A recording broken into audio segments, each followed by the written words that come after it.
Shalom. Greetings to you. Blessings to all of us today. Welcome to this encouragement 10 ways to start reclaiming yourself in a difficult marriage. For some people, leaving a marriage is not an option. As much as a lot of people want to say, oh, just leave the marriage. Yeah, just leave your husband. Oh, just leave your wife. It's easy for you to say. It's easy for you to say. But some people is not such a straight decision to make. There's some times where you may just have to make that decision. For example, if your life is endangered, if you feel yourself in immediate danger where you have to prioritize your safety and seek immediate help. So that happens. But there's some instances where it's not just so easy to just pick up your stuff and leave. So we're going to talk about how can you still in that difficult marriage, how can you maintain yourself?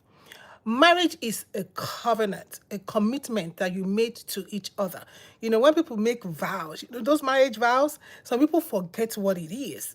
And unfortunately, maybe 2 years, 3 years, 5 years, even 10 years, 20 years, I've seen people 40 years, they forgot about the marriage vows that they made. But they forget that once we're making that vow, God was there, is around your neck. You can get away from a vow, period. So that's why God tells us not to make a vow. It's when Jesus came and said, make sure you don't make a vow. People don't understand that. Don't because a vow like it's an oath. Don't take an oath. I try to tell people this. If you go into a secret cult and you made an oath, that means you took a vow. You took a oath to secrecy. Heaven help you if you break it. It is life for the oath. It is life for the oath. And so the same thing. So people think that, okay, in marriage, I can make the vow and then 2 years, I'm just going to, 3 years, I'm just going to go before the court. The court cannot, the court was not there when you made the oath and when you made the vow, okay? So let's not talk about that. But let's talk about to guide us, from how to keep yourself and reimagine yourself and how will I say it? Reinvent yourself. How not to lose yourself. Just, it's possible that you have lost yourself. I was sharing with some sisters, I said, then the scripture tells us about the sower that went sowing. No, not even that one. Yeah, that one. Yes. Hey, how are you? Hi, how are you all doing? The sower that went sowing. And some seeds. The Bible, it says some seeds were in a place. No, is it that one I'm trying to talk about? No, you talk about the cares. Yeah, it's a seed. You say the cares of this life. So I was sharing with some women. I say, you know what? When you talk about the cares of this life, it's not necessarily they were seen. The cares of this life could be you're running, you're doing school runs, you're taking children to school, you're bringing them back, you're taking them to, you're going to soccer practice, you're going to tennis, you're going to track, you're going this, you're doing that, you're cooking, you're cleaning, you're into everything, you're just doing everything, you're just everything. Those are the cares of life. And sometimes those cares of life can choke the word of God. So the time that you used to have to listen, I'm telling you what happened to me straight up. So that's why I could share with the sisters. I said it wasn't a sin. The cares of life is not sin. It's just that the cares of life. What is care? And that's why Jesus said, "Cast your cares upon me." That's not right now. I don't bother about anything anymore. I think I told a sister one time, I said, oh, my house, my dad. I said, just make sure your downstairs is clean. Since you stay upstairs here. So your family is the one upstairs. Hey, you take your time one by one and take care of the room. And that's what I do. Because I cannot pay a cleaner. So I make sure that my downstairs is okay. And then one by one, I take care of the room. Shalom. Okay. So sometimes the case of this life will just make you forget about yourself. And, and then, you just like, maybe you don't do your hair like you used to do because you really don't have the time. Who has the time to go sit down in the braid shop and sit down for 8 hours and do it? That's why, Oh, I'm so sorry for that. My condolences are Juliana. Shalom, shalom. I wish you peace. Peace for your family. And God give you grace to bear your loss. Juliana, we're praying for you. God bless you. God bless you. God give you peace. So when you choose, because when you choose, when you see a woman that chooses, or let me even say a man too, a husband decides to stay. So I won't just say just the women, but most of the times the women that decide to stay, because a man can always get up and go. I've seen men that, not seen, I've heard men that just disappeared and their families looking for them and they are nowhere to be found. They've already been to another country and formed another family, but the Lord give us grace. So if you decide to stay in a marriage that is difficult, if you decide to stay, how are you going to make sure that you get yourself back after the cares of life that has come, the time you put in cleaning, in cooking, in ironing, in laundry, in everything, and then 10 years down the line, 20 years down the line, it's just like you've been trying everything and it doesn't seem to be working. How do you make sure that you get yourself back, that you put yourself, Jesus loves you too, at Ari, that you put yourself back? Choosing to stay in a difficult marriage sometimes can be hard, can be difficult. But it simply means that do not abandon yourself. So I'm encouraging you, do not, especially for the women, because the men actually have financial power. Okay? So it's most of the time the women cannot really move. Sometimes it could be financial situation, children, maybe aged parents and stuff like that. So if you want to stay, these are the things we can do. Don't abandon, not so that you don't abandon yourself, so you don't forget who you are. What you can do for yourself is stay committed to your vow. You see, all of us will give account when we stand before God. God said in his word, he says, I am not talking to the husband. He says, to the priest husband, say, I am witness between you and the wife of your youth. God recognizes that covenant that you cut. So on your part, because all of us will stand before God and give account. Yes, Juliana, we're so sorry for what happened to you. Thank you, Aria, for reaching out to her. God bless you. So what do you do? How do you make sure that you don't lose yourself? How do you make sure that you stay strong? Because I tell women all the time, say there's life to be lived. There's life to be lived outside of marriage. Your marriage should not be, that is like, oh, my life. Your marriage is not your life. Jesus should be your life. It says all that we have, our life does not consist in it. In him, Jesus, we live, we move, and we have our being. You should not have your being in any human being. In any marriage, say, my marriage, this marriage is my law, this marriage is my life. No. If you are in that position, that means we need to help you to come out to the place where you rediscover yourself, because you were a human being before you got married. Okay? Get that. You were a human being before you got married. You were doing something. In the sight of God, you are important before you got married. And I always tell women this. You don't know the value. When somebody says, what do you bring to the table? I bring favor. The scripture tells us if a man finds a wife, he finds a good thing. So suddenly your husband now feels that you're no more a good thing. But let's finish that sentence. He finds a good thing and obtains favor from the Lord, or obtains favor of the Lord. So that wife is added benefit. Just that you found a wife, you have found a good thing. So I tell women all the time, don't let nobody wash you down. So wake up, rise up. It's time to move. It's time to leave. If you're a wife, listen, you're added value. Listen, value is not about money. God said that man that found a wife has found a good thing. So look at yourself as a good thing. No matter how much they make you look as if you're not a good thing, you're a good thing. That's what God say. So you have to make sure that you hold on to what God say about you. Not what your husband say about you. Not what your in-laws say about you. Not what your husband's friends say about you. Not what anybody that is connected with your husband say about you. I think I posted something yesterday where that a house that is split, He's going to fall. That's what Jesus said. Split, like the husband begins to have sympathizers. He will corner some people and tell them about the wife, and then the wife on the other side will corner some people and tell them about the husband. And so the house is split. So the husband have supporters, the wife have supporters. How can you all make it in such a home? No. So you can decide. Let your husband have all the supporters he wants. It's not your business. But you yourself, you can decide. God is only my supporter. Because Jesus said, cast your cares upon me. So reconnect with God. Let that be the first thing. How you get yourself back.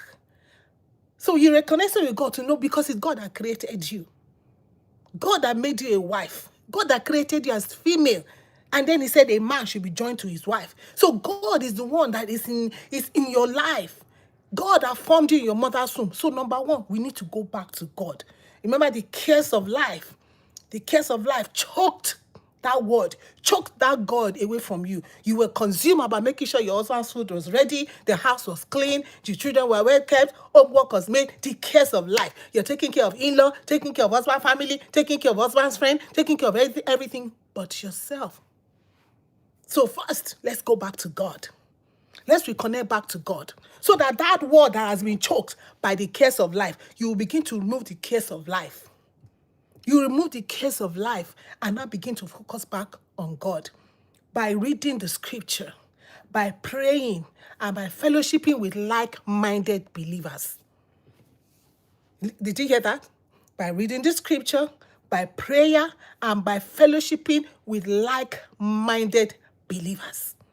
People that believe God, people that fear God, people that are obedient to the word of God. Those are the kinds of people you want to be hanging out with, because it means that you yourself now will begin to develop your muscle, your spiritual muscle, to begin to obey the word of God one more time. Remember this also, the word of God also reminds you of your identity, that God formed you in your mother's womb. God formed you in your mother's womb. So God knew you before your husband came and, shikily you and smiled to you and say, hey, baby, I love you, baby, and go on his knee and present the ring. And the person that went on his knee to present the ring can never tell you sorry again in this life. The same person has suddenly. But that's why you go back to God. Who started this? Who said, whatever God has joined together, so it is God. So that's why we go to God. Remember who you are, not in yourself, but remember who God has made you. God has put favor all around you. You are a creation that carries favor. You are a creation that carries favor. Let me go back to all these people that do ritual. You know what they're always looking for? Women. Why do you think they're always looking for women? Listen. When the devil was going to tempt Adam, how did he come? You look for a woman. You look for Eve. When Jesus was going to come to deliver this human race, he came through the woman. So there's something about the woman. So discover that about yourself. Don't let nobody talk down on you. Oh, you are too fat. Oh, you are too thin. Oh, your belly is too big. Oh, you don't see all this beautiful thing. Oh, you don't dress well. Oh, you don't do this. Oh, your hair is not this. Oh, your figure is not this. Oh, this. Oh, your teeth is not complete. Forget about all those things. Those are outward appearance. And God said we should not look at the outward appearance. He looks in the inward. He sees the heart that you carry. So remember who you are. Think about who you are with joy and with peace. You know that I am a child of God. Abandoned by a husband, but accepted in the beloved. So you can tell yourself that. That's what the word of God tells us, that we are accepted in the beloved. You tell yourself, I am accepted in the beloved. So that means that I must continue with the Lord Jesus.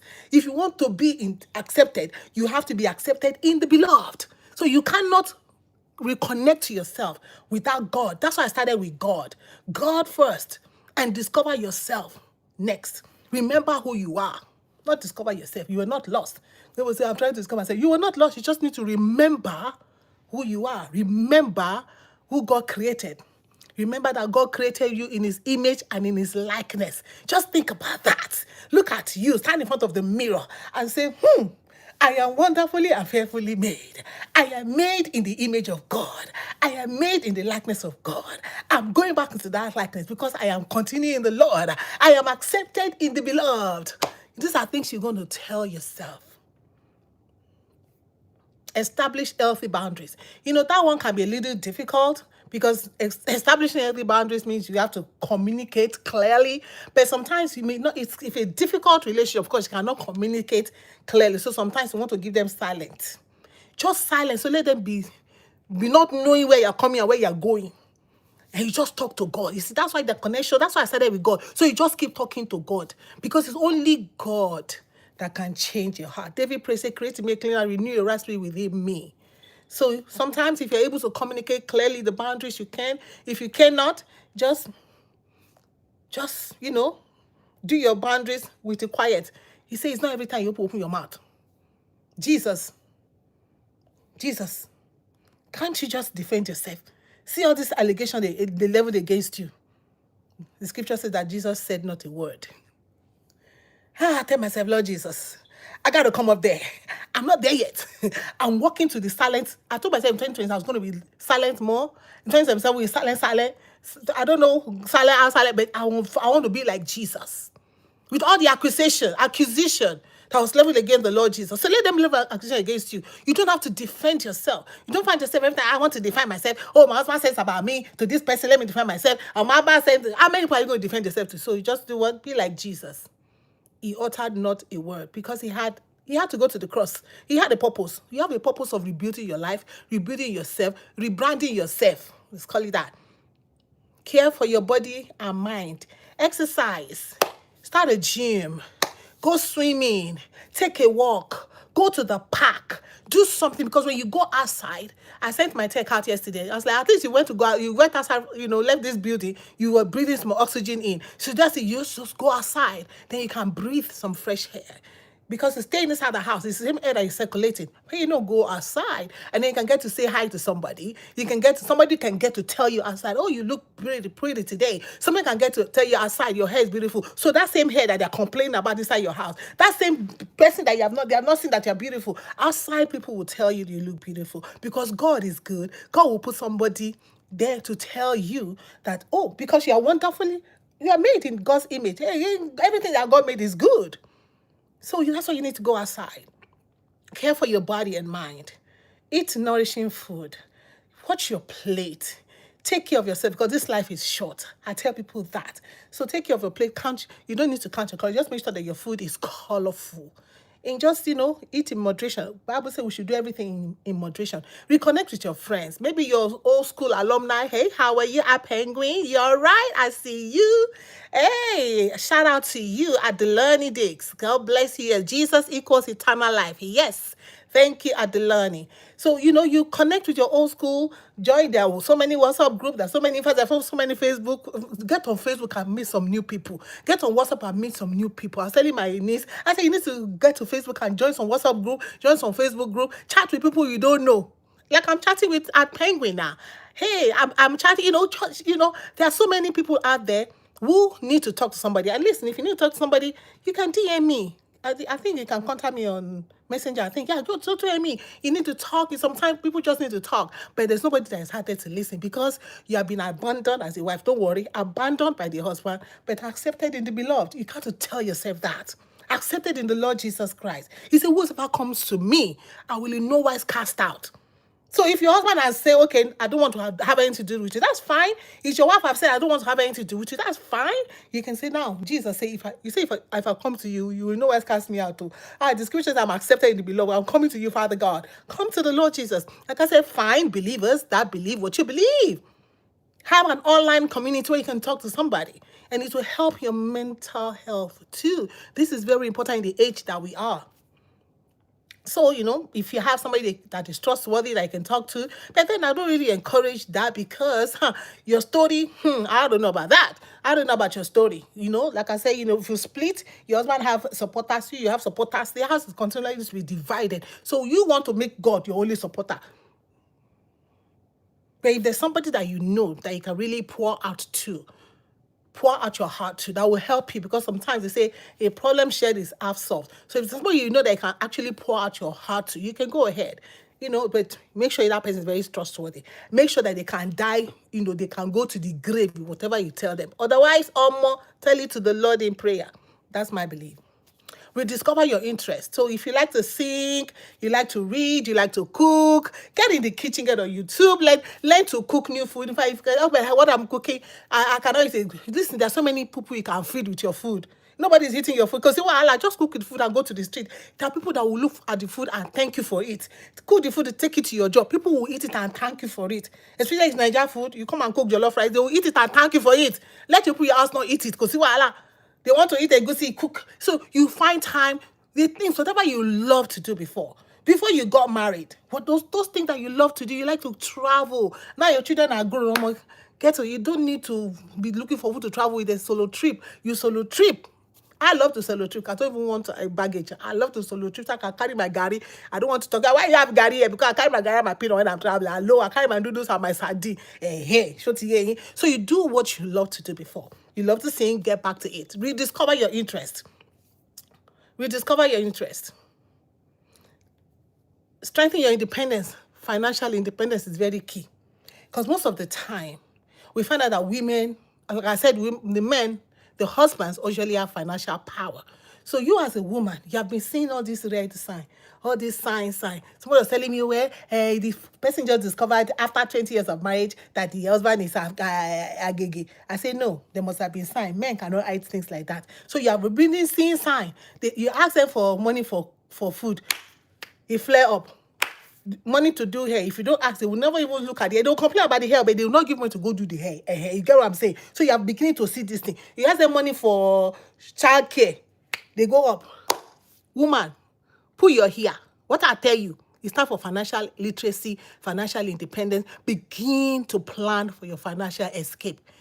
You see, I said financial escape. So you become independent financially. There's financial slavery. Yeah, so you want to plan. Open your ear, hear me. You want to plan for your financial escape. If he's doing a course, if he's learning a skill, if he's getting a job, especially in this age and hour where you can stay in your house and do YouTube and make money, and do Facebook and make money, TikTok and make money. You can do anything or more.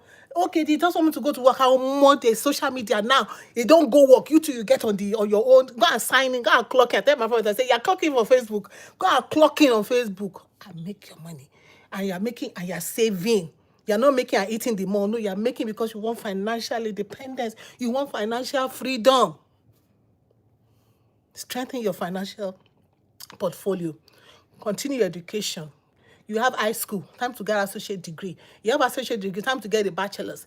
You have bachelor's before, time to get a master's. You had master's before, time to do a certification or do something else. Do something else that will elevate your financial status. Strengthen your independence. And then change the way you speak to yourself. Sometimes after you've been in such a difficult place and all you've been hearing is negative things about you, what usually happens with women is that you believe these things that they tell you. It's so much in your head that you look at yourself in your mirror, you look at yourself, oh, I'm so ugly. You look at yourself in the mirror, you look at, oh my God, I'm not so good. You look at yourself, all you remember is what they've told you, how they've looked, maybe the way they even come in and the house and they look at you. They give you this disdain and distaste. And so you begin to look at yourself, your shoulders drop. No, get up. I say, rise up. Get up, wake up, rise up. Wake up, rise up, collect your money. I say, wait, collect your money. Wake up, rise up. There's life to be lived. Change the way you look at yourself. Change the way you talk to yourself. Do not let their voice overshadow the voice of God. See, that's why we start with one God. You cannot live this life without God. You cannot live in such a relationship without God. So you have to now begin to let the voice of God overshadow. What did Moses command? John chapter 10. What did Moses command you? Moses have said their commandment. They have said what they want to say. But from the beginning, God made you in his image and in his likeness. From the beginning, when God made you, God looked at you and said, This my creation is good, Joe. So you tell yourself in the mirror, God made me good. God made me in image and his likeness. I am good, Joe. So you don't have to wear any clothes, self. Because when God created you, you were not wearing clothes. So it's not the clothes that make you fine. One time, I had guests in my house. I think it was my friend and my sister. So I've tried something in my life. It was a pink lipstick. I don't even know because all these people around me, they just wear lipstick. So I don't know what got in my head. I said, okay, let me put it. And once I put it, the person was say, oh my God, you look so beautiful. I said, oh, so with the lipstick, I don't look beautiful. That was the end. No more lipstick for me. Only lip gloss. That was it. I said, how are you going to tell me? I really got upset. I said, how are you going to tell God that what God made was not beautiful? Because I put lipstick, I look beautiful. No way. The lipstick has to go. Because when God made you, woman, you were naked. He looked at you. You did not put Vaseline there, no. You did not wear body talk. You did not wear boogie in the back. You did not wear nothing. He looked at you and he said, you are good. So you got to stay the same way. Have that confidence. Don't look at my belly. I have muffin top. I don't know with muffin top. Oh, don't mind there. Don't mind there. It is call it belly. That's what God call it belly. So naked yourself and stand in front of your mirror and look and tell yourself, God made me good. I am good. This is God's handiwork. This is God's creation. Look at my color, chocolate drop. Look at my color, black diamond. Look at my color, black gold. Look at my color, black coffee, chocolate. Look at yourself. Look at yourself the way God made you and begin to change the way you speak to yourself. All I'm saying is what God said concerning you. I'm not telling you something that in the day I just made up. No. God said concerning you, you are wonderfully and fearfully made. God looked at you and said, you are good. And we have to respect God. When you do this, you're respecting what God made. You're respecting God. You're giving God the grace. Say, Jesus, say, our Father, hallowed be your name. You're honoring God. You're allowing God. Say, God, Papa, God, you finish work on me. Oh. Not a surgeon finish work on me. Now you finish work on me. God has not forgotten. Tell yourself, God has not forgotten me. God has not forgotten you. Your husband may have forgotten you. I just said, he abandoned you, but he accepted in the beloved. Your husband may have forgotten you, but God has not forgotten you. But when you choose to stay, you don't have to disappear. It is time for you to rise up. Rise up, shine. There's life to be lived. I wish you the best. I got to go. I have prayer. I wish you the best. As you continue in this work, don't give up faith. Don't give up on God. You can love your marriage and still protect your peace. Okay? Love your spouse. It is what God commanded us to do. Submit to him. When you have a question with that, go and hold God that gave the commandment. Okay? May the Lord give us peace as we continue to walk in his word. Shalom. A shout out to you at Penguin. Thank you for joining. And at Juliana, I am praying. I'll be praying for your family too. And we pray that the Lord will give you all grace and give you peace as you walk this season of your life.